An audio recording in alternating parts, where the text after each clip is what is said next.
بسم اللہ الرحمن الرحیم۔ السلام علیکم۔ اس طرح کی ویڈیو دیکھنے کے لیے اس چینل کو سبسکرائب کر دیجیے۔ حضرت بلال رضی اللہ عنہ سے مروی ہے کہ وہ فرماتے ہیں کہ ہم مکہ میں حضرت سیدنا ابو بکر صدیق رضی اللہ عنہ کے گھر رسول صلی اللہ علیہ وسلم کے ساتھ تھے۔ اس دوران کسی نے دروازے پر دستک دی۔ میں باہر نکلا تو اچانک کیا دیکھتا ہوں، ایک نصرانی دروازے پر موجود ہے۔ اس نے پوچھا، کیا یہاں حضرت محمد صلی اللہ علیہ وسلم بن عبداللہ موجود ہیں؟ چنانچہ میں نے اسے اندر بلا لیا۔ اس نے آ کر عرض کیا، اے محمد صلی اللہ علیہ وسلم، آپ خیال کرتے ہیں کہ آپ اللہ کے رسول صلی اللہ علیہ وسلم ہیں؟ آپ اگر اللہ تعالیٰ کے برحق رسول ہیں تو آپ میری مدد فرمائیے اس شخص کے خلاف جس نے مجھ پر ظلم کیا ہے۔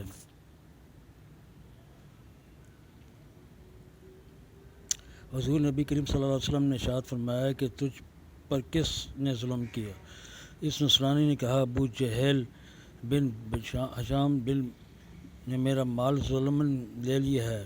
حضور نبی کریم صلی اللہ علیہ وسلم اٹھ کر کھڑے ہوئے، اور ہجرت کے زمانے کی بات ہے۔ حضرت بلال رضی اللہ عنہ فرماتے ہیں کہ ہم نے عرض کیا، یا رسول اللہ صلی اللہ علیہ وسلم، یہ ابو جہل کے کلولہ کرنے کا وقت ہے، تو اس وقت آپ کا جانا اس پر کہیں شاک نہ گزرے، اور ہمیں ڈر ہے کہ کہیں وہ غضبناک نہ ہو جائے اور کہیں وہ آپ کو اذیت نہ پہنچائے۔ لیکن حضور نبی کریم صلی اللہ علیہ وسلم نے ہماری گزارش کو نہ سنا اور ابو جہل کی طرف تشریف لے کر چلے گئے۔ ابو جہل کا دروازہ کھٹکھٹایا تو ابو جہل غضبناک ہو کر باہر نکلا۔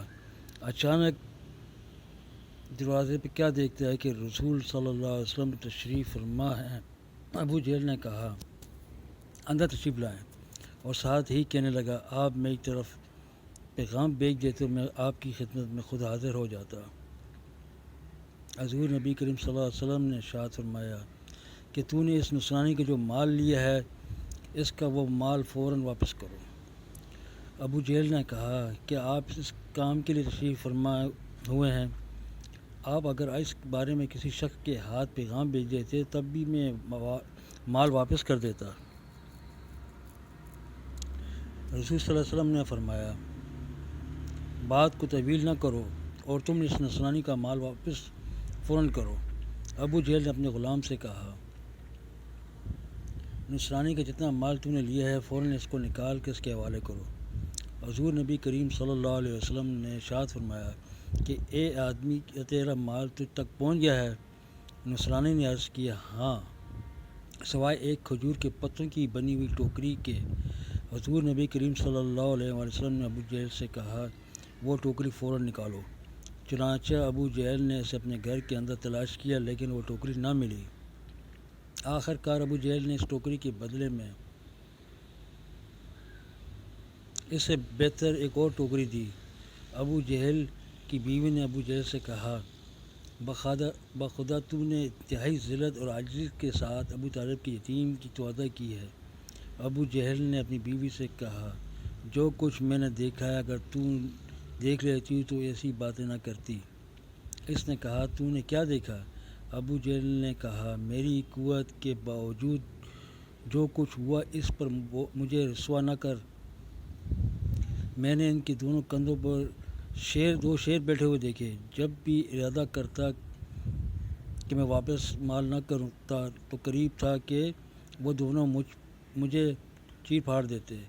اس ڈر کے مارے میں نے اس کی عزت کی۔